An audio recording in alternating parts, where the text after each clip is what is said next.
Hey everyone, this is LYS from Laddering Your Success, and you're listening to the LYS Podcast. Hello, good afternoon, and welcome one and all to Edge Steps, the online mentoring podcast powered by Laddering Your Success. I'm LYS, co-founder of Laddering Your Success, and I'm honored to be joined by my fellow co-founder and LYS creator, Festus Samoye. Festus, how you doing today? Hey man, doing well, except for these allergies. Houston trees. But other than that, man, I'm doing well. It's good to be here. No, you're right. I recently got a car wash and I was feeling good. You know how it is when you get a car wash. You get that car wash, vacuum inside and out, top, boy, you feeling good, boy. It's like a brand new car. And I come out like yesterday morning and I see that pollen dust back on it. I'm just like, come on, bro. Yeah. Come on, bro. Like, but hey, man, it is what it is. We moving into that spring slowly but surely. We're blessed also to be joined once again by the future doc of education, Jamark Crawford. Jamark, how you doing today? Hey, I'm all right. Just happy to be here with you guys. For sure. Jamark, aka Jamark, that was so good. But we went to the dugout with like a Bible study group. And it's always fun going out there. Like it's we're based out in Houston, so it's a place called the Dugout in Katy, which is pretty much Houston. It's just right outside of Houston. But it's a cool little. Just imagine Topgolf, but baseball themed, kind of, and indoor. Oh, that's kind of dope. Yeah. It's pretty cool. Man. Good food, good atmosphere. We were there with good people, so we had a good time out there. Okay, that's what's up. Yeah. So we're going to continue on our topic from last week.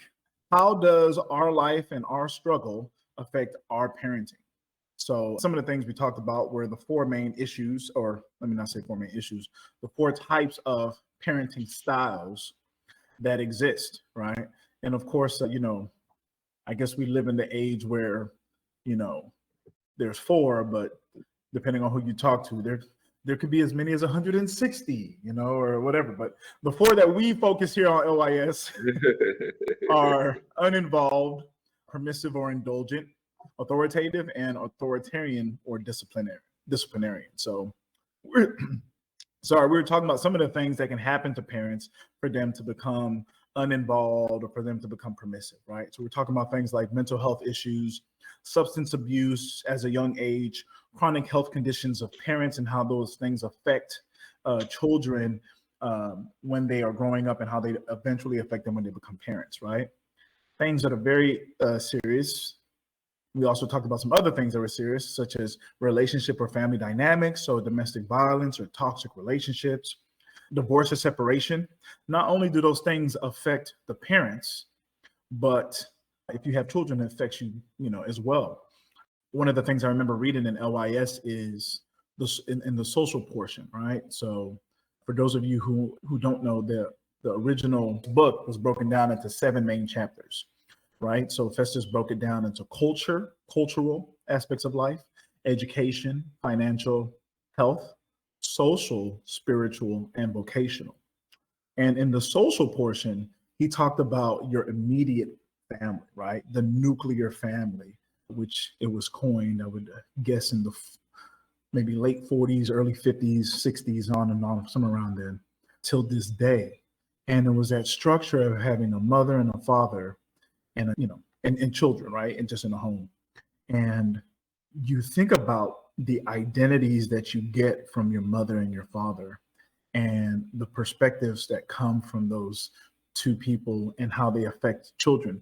If you have three kids, they're going to affect them in 3 different ways. I think there's an overall foundation of the growth and the support that you get from your parents, but each kid is going to take different things uniquely from their mother and their father. And that helps, if you are able to have what we would consider to be an ideal, stage of life, right? From being born to infancy to being a teen, a preteen, to, being a teen and ultimately becoming an adult. If you have certain things that you've gone through, it will make you a well-rounded person. Things like divorce or separation or losing a parent or in the case of Festus with LYS, losing both of your parents, these things have a major, major influence on the type of person you can become. If you don't have the right kinds of people, or if you're not put in the right types of situations, these things can, if you don't have those things, they can harm you, right? They can harm you greatly. And not only does it affect you, it affects your community, it affects those around you. If you have children, it affects your children. If you have a spouse or a significant other, it affects them as well. So, I mean, it's very easy for us to overlook the importance of these things and how they play a role into us becoming parents. Also gave the example last week of how these things kind of play out in entertainment, in movies or in TV shows, where, this is going to sound funny, for the young people, you may not know there was a show back in the day called The Odd Couple. And The Odd Couple was a very unique show for its time, and I'll tell you why. If I'm not mistaken, Tony Randall and Jack Klugman, that was the original. If I'm not mistaken, it was a movie before it was the TV show. Bro, how do you know that at all? Where do you know their names? You must have done some research before the episode started. I did not. Everyone has a gift, and my gift is just there was a channel that one of my students told me about my first year teaching called KOR, and that stands for King of Random.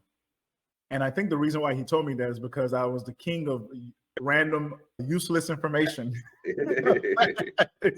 I just be in the middle of class, be like, well, actually, in 1974, and it's like, why? Why are you wasting our time with this? Why are you filling your brain with this nonsense? But that is just the gift that I've been blessed with, and I've just learned to take it and do with it as I can. That's what it's there for. But the show, The Odd Couple, was about two bachelors who I believe were both divorced. They were both I believe they were both previously married, and the struggles that they had living together. And I think it was like in New York. And, one of them was very pristine, very well kept. He wore like the cardigan Oxford style with the collared shirt, always had an umbrella, was just very well prepared and well mannered. Other guy was just like a jock, backwards, smoking cigars, playing poker with the guys, leaving his clothes all over the place. Hence the name of the show, The Odd Couple. And so you have to kind of think about like how they became those particular people. Like, right? So for Tony Randall's character, the guy who was well kept and, very well manicured and taken care of, sometimes you wonder, was he raised by parents that were like that? A lot of times, last week we talked about parents who are who have a very high prestige or appearance when they do things, and how sometimes kids can go against that. They'll be anti whatever that is, right? And so, they won't do that. But a lot of times parents do those things and the kids just fall right in line with them, and the kids just take that with them, right? They take those behaviors with them. And so you think about Jack Klugman's character, who was really just, just kind of doing whatever. Was it the same thing? Did he see his parents doing that? Or were his parents very, like Tony Randall, very well kept, well manicured, and he was like, he hated that. He liked a little disorder, he liked a little disorder in his environment, so he could kind of function. So it just makes you think about, how these things affect us when we become parents. Okay.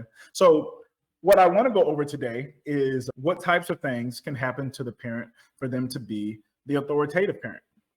And so in my small studying of looking at the four different parenting styles, I think the authoritative parent I would call that the ideal parenting style. Why? I think in this day and age if you look at education and what we want our kids to have, we want our kids to be critical thinkers, right? We want our kids to be able to be given a problem and to be able to think critically, right? To see the situation from different perspectives and to create a solution to those problems. I think the authoritative parenting style gives the most freedom for that to happen. And the primary thing that I see about that is authoritative parents will work with the student. So they'll ask their child a question, right?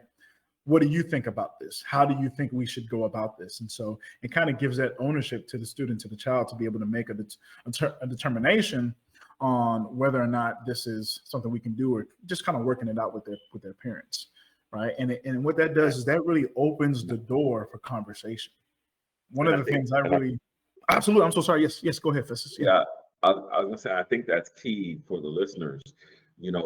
Kind of, I know nowadays, because everybody is so tapped into, kind of this idea of uniqueness, and they say, how can there be an ideal parenting style, or how can there be a parenting style that someone thinks is right the majority of the time, or something like that? And it really boils down to this, which I think you started to touch on, which is there one type of parenting style, the kid never really learns anything. You know what I mean? Which is like being ultra permissive. So what ends up happening is because the parent is so permissive in what they allow the kid to do, the kid is never reinforced. The child's never reinforced regarding, did this work or did this not work? So they become ultra pragmatic. I'll do what I want to do, and I'll do whatever works. Meaning they might get an outcome, and they might not really understand how they got that outcome. And so it becomes very difficult for them to repeat. So what does that mean? It means their chances of success are limited, because if we listen to the early philosophers, right? I think it was Plato who said that excellence is, I think the word was like, excellence is good habits repeatedly, or something to that. If somebody get the quote and then just drop the quote in the chat on Spotify. You could send us a message on the quote or YouTube. But anyway, so when you have a parent who is more authoritative, they are, as Ole said, they're reinforcing, hey, we're doing this together.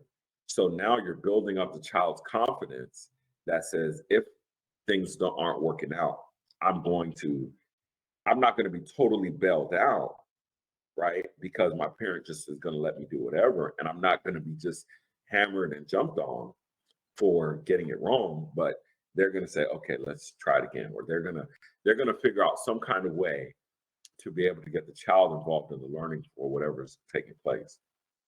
Absolutely, totally, man. That's the key. And so if we start to look at those personal values and priorities of the authoritative parent, you'll see that there's a balance between affection and discipline. So parents who value both nurturing and setting boundaries strive for a balanced approach, providing love and support while establishing clear expectations and enforcing reasonable consequences. And so I think, well, let me say what I'm going to say, and then we'll jump into that. We'll jump into the next part. There's also an emphasis on open communication. So we mentioned this earlier, right? Authoritative parents prioritize open and honest communication with their children, encouraging discussion, negotiation, and problem solving to foster cooperation and understanding. Belief in child development. Parents who understand the importance of fostering independence and responsibility in their children may adopt an authoritative style, aiming to equip them with the skills and guidance needed for healthy development. And so before we continue, let's go ahead and stand and salute. That guy has arrived. Professor, if you'd like to pull out the trumpet. PCH is in the building. Hey, LYS fam, it's Ole once again. These days, many families are busy, but want personalized attention. We at Laddering Your Success understand this dilemma and have created a unique approach to help guide you and your child with personal development tools to build a life of purpose. This intimate approach is helpful for those parents that feel the need to have a focused heart-to-heart conversation deciding on the next steps after high school. We provide individual post-secondary planning, virtual customized college and career counseling, and scholarship guidance and planning. Our one-on-one sessions are tailored to each individual student to maximize their potential in the post-secondary realm. With our guidance, your child will be able to make their dreams a reality. Don't wait. Simply go to lys.com/parents to get your copy today.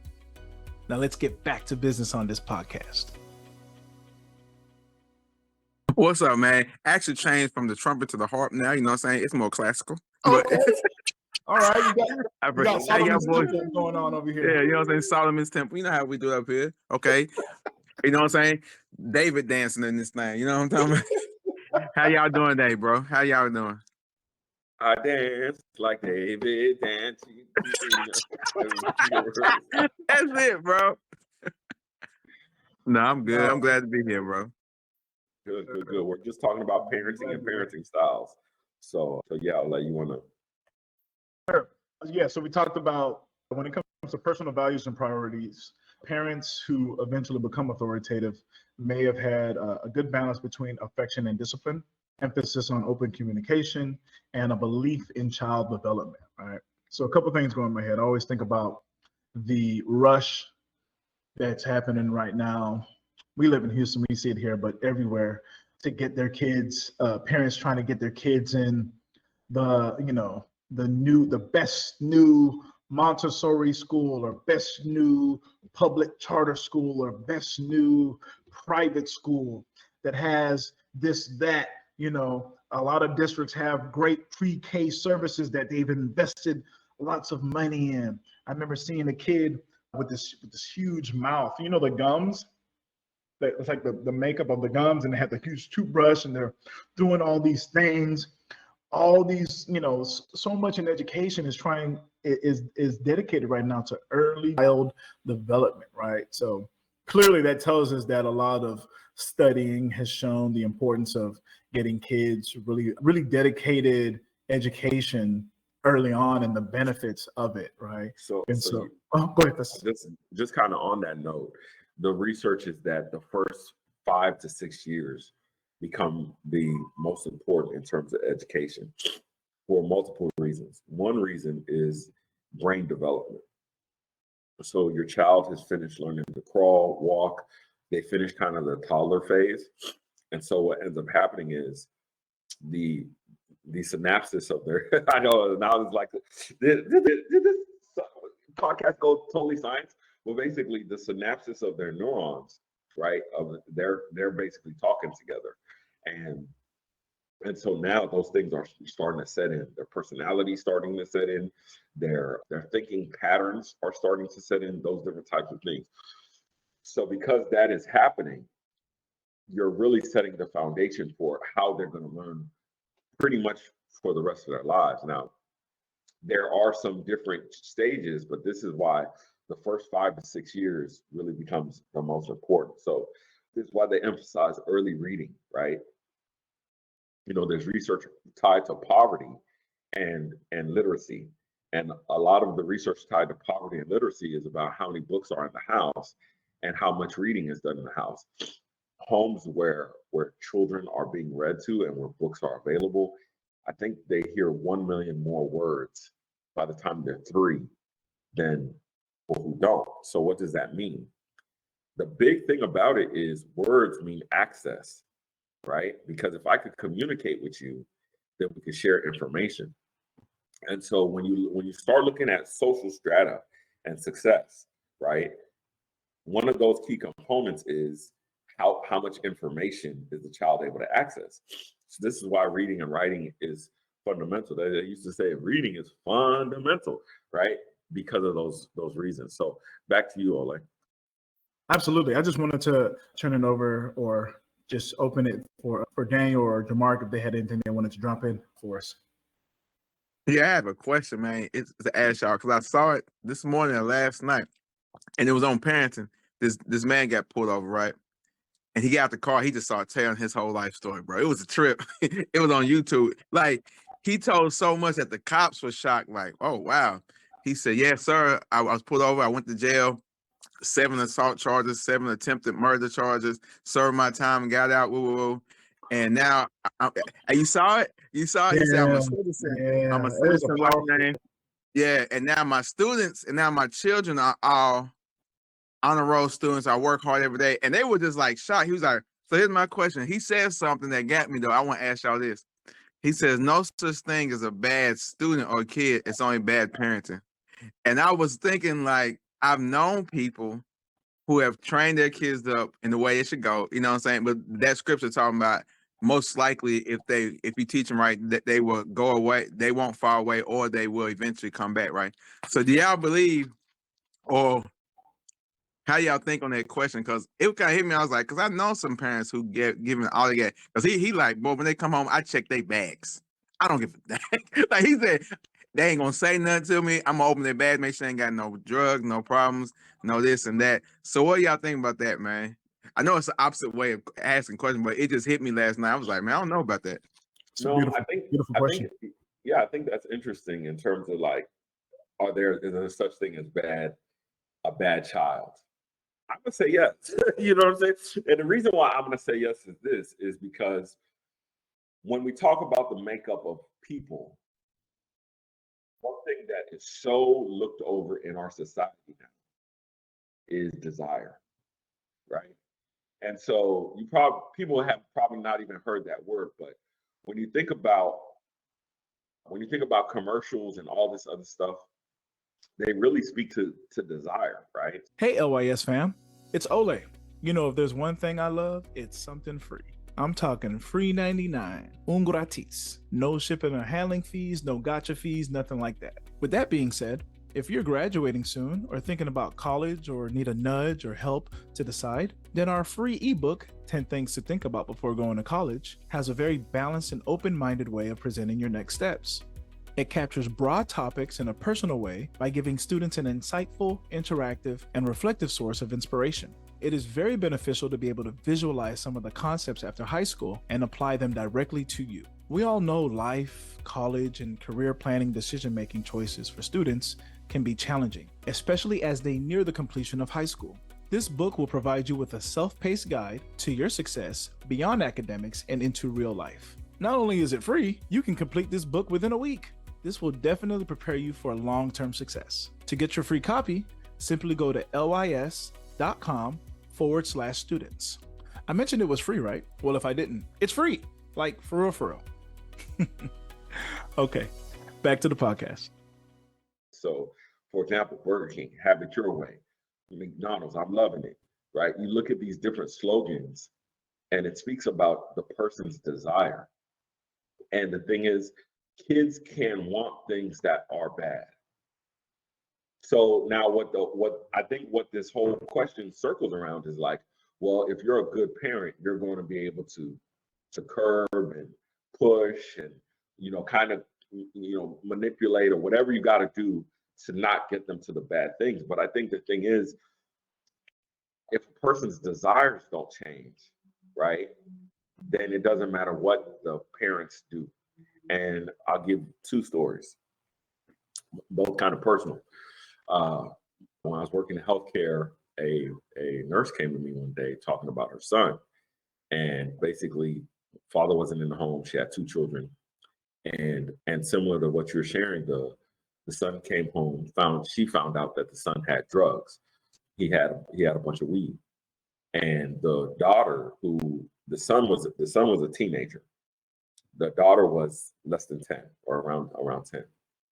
The daughter got into the weed.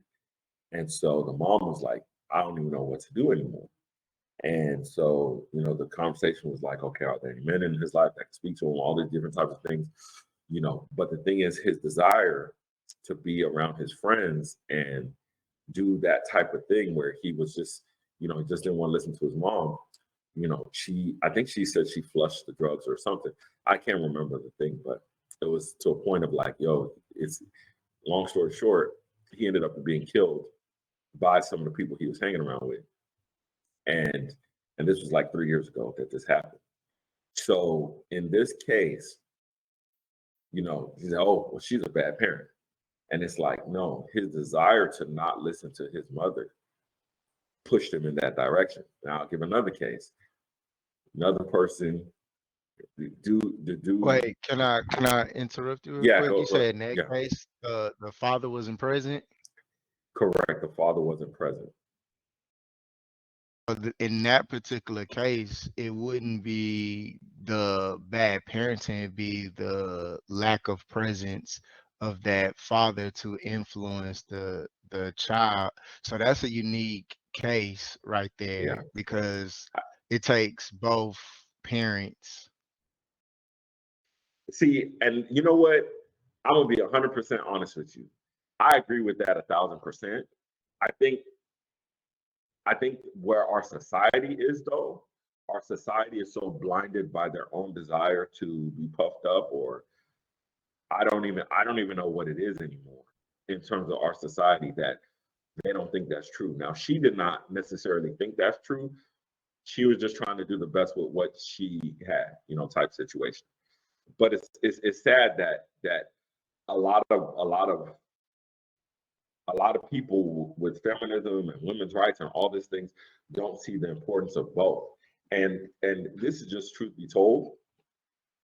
There are certain things that are opposites, and I think the more we try to put certain ideas or alternative lifestyles on pedestals, you end up damaging others.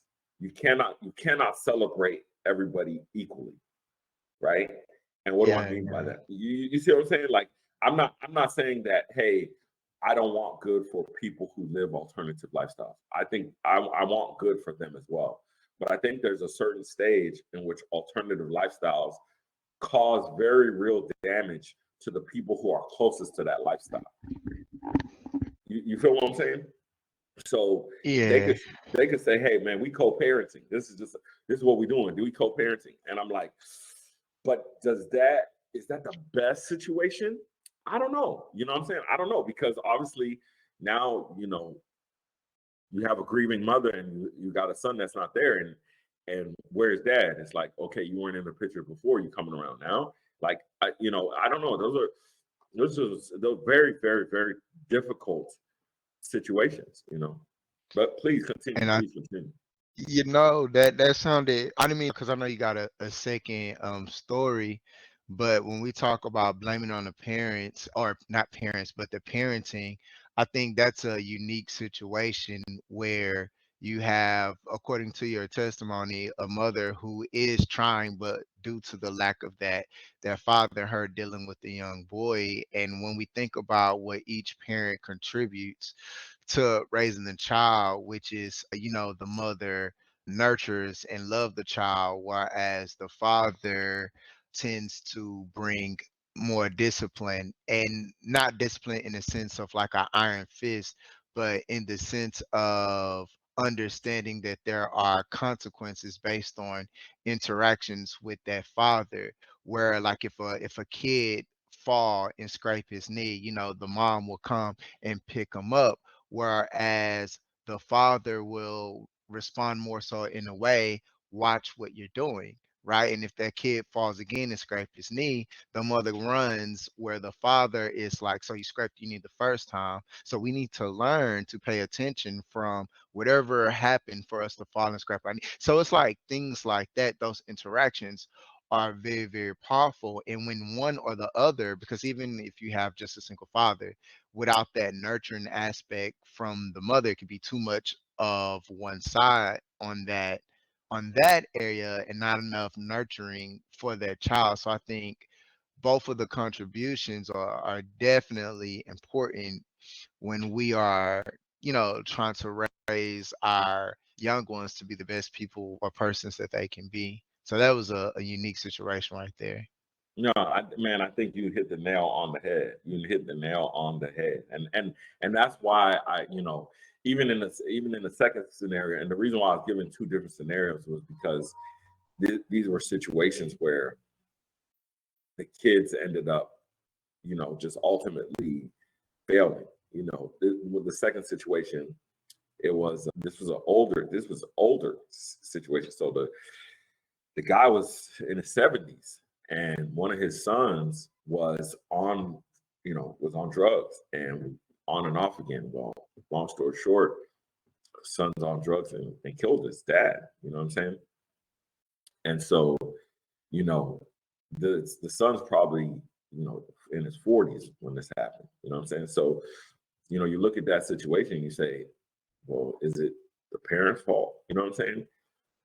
These are grown adults. You know what I'm saying? Like, and so the thing is, it's like there are consequences to our desires. And that's something that I don't think, and look at Daniel smiling in the background. Man, these conversations just went totally left from what I thought.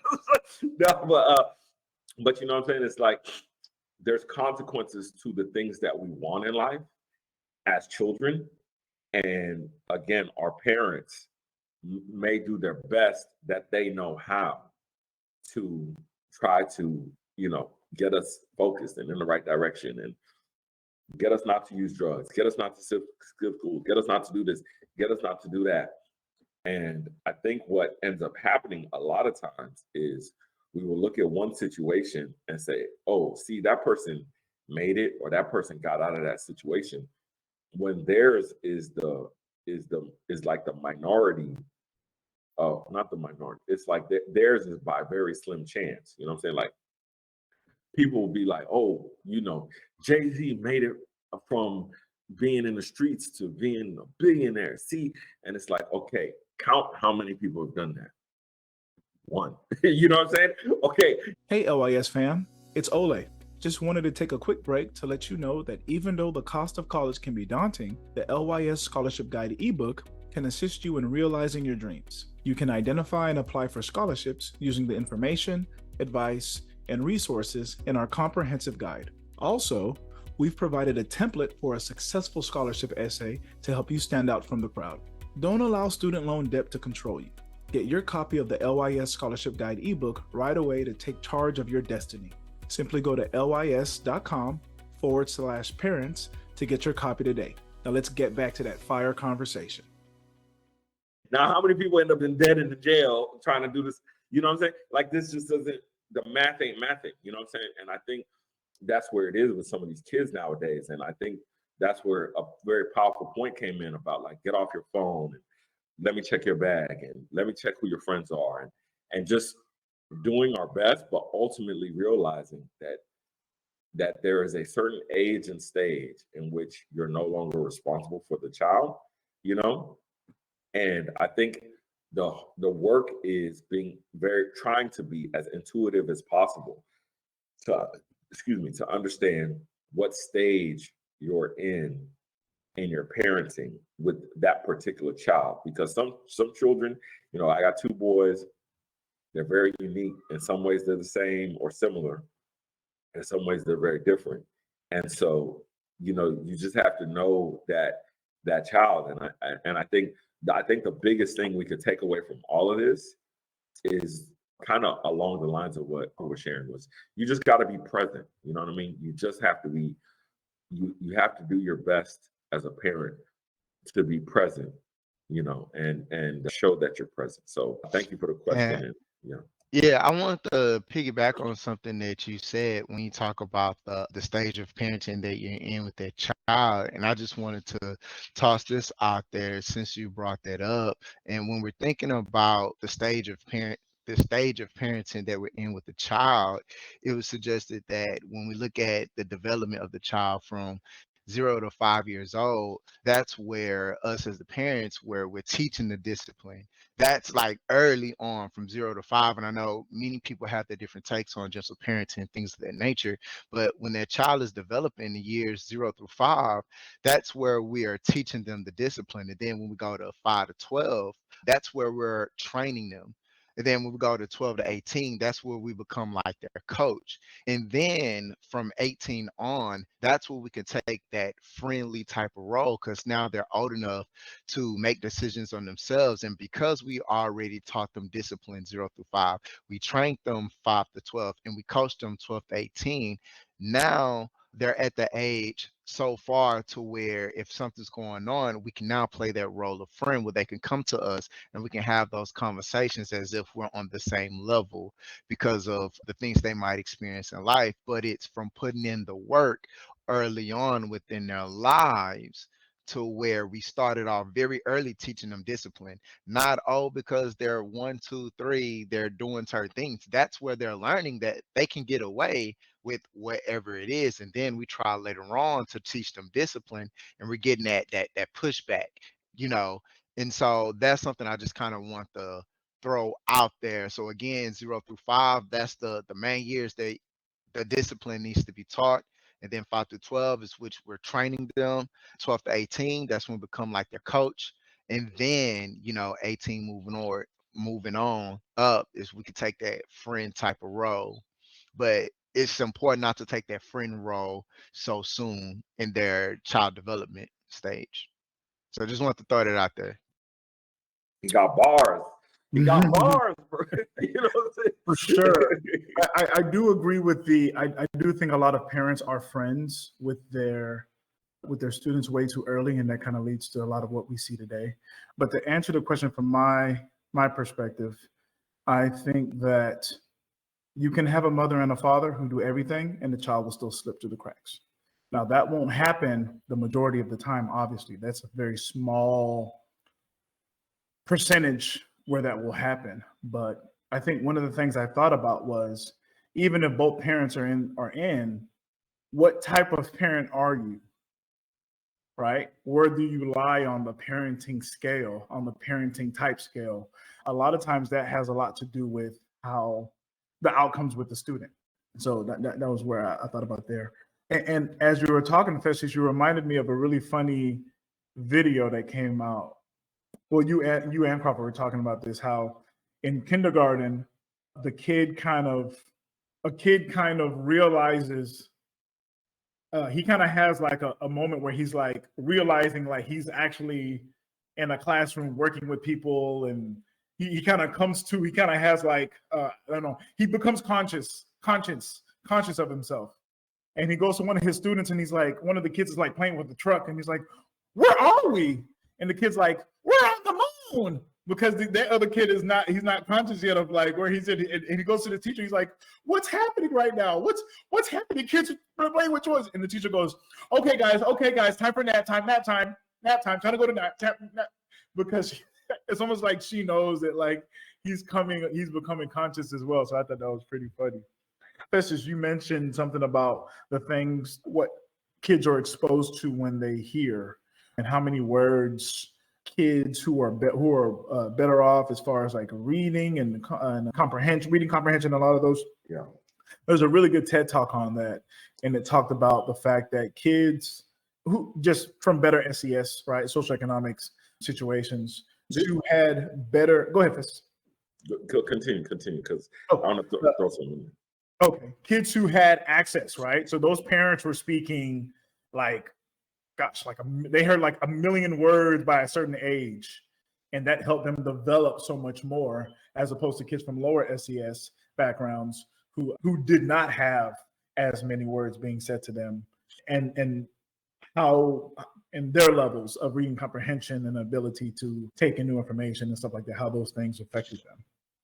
Go ahead, Festus. Yeah, and that's what I was gonna throw in, is that a lot of times we look at it only from a socioeconomic standpoint, or hey man, we don't have money for books. And really it's more about access than ownership in some cases, right? What do I mean by that? There are certain families that will take and they will spend $300 on some shoes, you know what I'm saying, when they could have got $40 shoes and bought some books. You know what I'm saying? Like a lot of times people don't realize, like, sometimes what's in a book can change your life and can change your child's life. And so there's also, at least around here, there's different ways of getting access to information. Sometimes it's just taking your child to the library. That's the easiest thing to do, right? Go to the library, get a book, return the book. But now we see post-COVID, libraries are now under threat. You know what I'm saying? Because you got schools where they're letting go of librarians. You got just different situations where budget cuts and they're taking away from things like the library. So those are actually very low cost resources that a lot of families have access to, that if we don't utilize them and if we don't show why they're important to the community, then those dollars get removed and get put elsewhere. So if you're a parent listening to this, I'm going to encourage you to show up to your local library, whether it's a school library, whether it's a public library, even in some other institutions, they have libraries in those institutions, or sometimes they'll just call them reading rooms. Take advantage of those things, because when people see like, oh, such and such signed up, such and such came, even if your child doesn't really know how to read, just let them look through the pictures. Let them get in the habit of being in that space, right? Because the big thing about it is, and we're always talking about success. How do you become successful? Sometimes it's just putting yourself in certain environments, right? And so, it goes back to Daniel's point about training up a child in the way that they should go. Part of that is just being comfortable in that environment. There's a lot of kids nowadays, because they're just uncomfortable in the environment. It's not even so much that they can't read or they have trouble reading or anything like that. They're just uncomfortable in that environment, because in their mind, they think that space is not for me. Now, this is the thing about success that I see. Now, other people might see it a different way. More often than not, I see people shooting themselves in the foot figuratively, not going into spaces because of how they think the people will look at them in that space. Rather than them going into the space and somebody actually saying something, it's more about their thoughts around what that person's going to say in that space. So anyway, I'll stop on that. So next person. Thank you. Beautiful. That could be the banner. We may have to rename the topic to that. Perceptions or perceptions of behavior and environments, and how people perceive us to do certain things. So that's a powerful point. Real quick, I'm just going to say some things and then we can close out. We mentioned a lot about the fathers, and I think that's a really, really poignant thing to discuss. Jimmy Kimmel does a really funny skit where he'll go out in public and he'll talk to families, usually with a mom and a dad and the kids, and they'll go to the kids sometimes and they'll say, hey, who takes care of all of these things? And they'll say, mom. And they'll say, who knows? Or they'll ask the parents, so ask mom and dad, what's your child's birthday? And the mom will know. And then they ask the dad, what's your child's birthday? And the dad will not know. They'll say, what's your child's social security number? The mother will know. They ask the dad, what's your child's social security number? The father doesn't know. They'll say, what grade is your kid in? Mother knows, father doesn't know. They'll ask, what's your teacher's name? Mother knows, father doesn't know. And it goes on and on and on. And it's this ideal of the Al Bundy dad, the Homer Simpson dad, where, it's almost like the in between the permissive, indulgent, and the non-involved parent. They're somewhere in there, right, where they're not really involved. And there's a part of me that gets like kind of, I laugh, it's kind of funny, but it's also kind of like, dang, what's going on? First things first, that's not all fathers, right? We all know that there are some fathers that are very involved that know these things. But also one of the things we have to think about is what is the purpose, I'll say holistically, as a parent.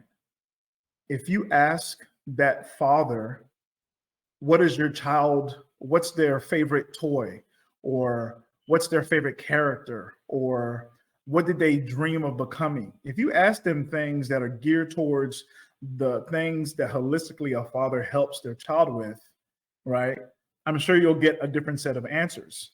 We ask these questions in every family. There's certain roles, and you're asking these roles that particularly mothers have. Now, granted, I wish, in a perfect world, I'm sure if you ask Festus would know his kids' birthdays and his kids' teachers. I'm not gonna put you on the spot or anything, Festus. I know you know those things, but it just kind of goes to show like where exactly a lot of fathers are and what are the things they hold and what type. And that's why I said earlier, what type of parent are you? Where do they lie on that scale of the different types of fathers? There's another TED Talk that I watched that was done by a wonderful woman. She's a lawyer and she has a practice with her father. And she talked about the importance of having a father at home. And usually, I don't know if we've seen this pattern. It's not until we have someone who is of the opposite either ethnicity or of a different gender who's talking about the other, that it hits a little bit harder, right? When men talk about the importance of fathers and fatherhood, it's like, okay. But when a woman talks about it, it's like, oh, she's a woman, so she can, okay, yeah. So I don't know if y'all noticed that, but it's just something that I kind of saw when I saw that TED talk. Can I chime in on something real Go quick? ahead, sure. When you was talking about what the mother can remember, like the teacher's names and these dates, and the father remembers different things. And I feel like when we look at that, it seems as though if we're ignorant, it seems as though the father is uninvolved, but really what you just described were two different types of memory. Whereas the mother has episodic memory, whereas dates and times and special events, where the father has semantic memory, where it's based on meaningful situations, like how you say he could describe the kid's favorite toy because it's meaningful, it's a meaningful experience to that child. Whereas mothers, or in the example that you gave, that's just two different types of memories, right? That's episodic memory. One is not better than the other. It's based on the person and the concentration to where that information retains in their long-term memory. So when we're ignorant, it's quick to say, well, this father is uninvolved because he don't remember these dates. No, their father is he is implementing his semantic memory, where he's making memories of meaningful moments with that particular child versus just times and dates. Just like the mother is episodic memory, where she can remember these times and dates and things of that nature. So that doesn't translate to being more involved or less involved. That's just how our brain works.